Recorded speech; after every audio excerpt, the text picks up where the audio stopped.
And now, for the first time in history, a president, Donald Trump, is refusing to fund SNAP during a shutdown. 42 million Americans, hungry children, middle-class families someone's lost the job, veterans, senior citizens who struggle to pay for their food. All of these people will lose their SNAP benefits, not because the money's gone, not because it's not permitted, because Donald Trump ordered it stopped. Donald Trump is a vindictive politician and a heartless man. We know that there'll be 60 votes for that. Why aren't they calling it up? They're not calling it up because the House isn't here to pass it.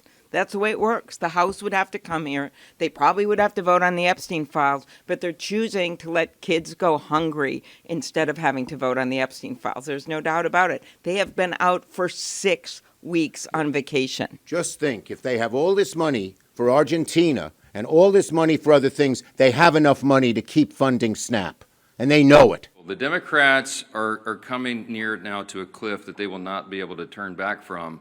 And it's of great concern to everyone who's paying attention to all this.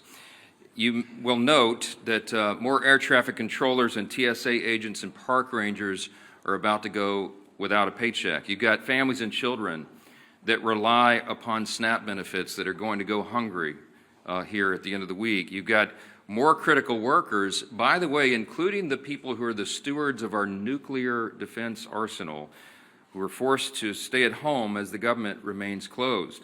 The Democrats own every one of these consequences, and the Democrats have some soul searching to do. Are they going to continue to do that? Are they going to run from the far left and do their bidding, or are they going to do right by millions of federal workers and the American people who continue to show up to work daily without pay? Are they going to do right and reopen the government so that those people are taken care of instead of the Marxist far left base in their party?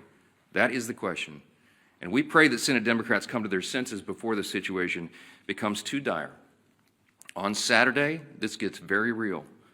SNAP benefits will stop flowing to all those who need it. You're talking about tens of millions of Americans at risk of going hungry if the Senate Democrats can continue this gambit.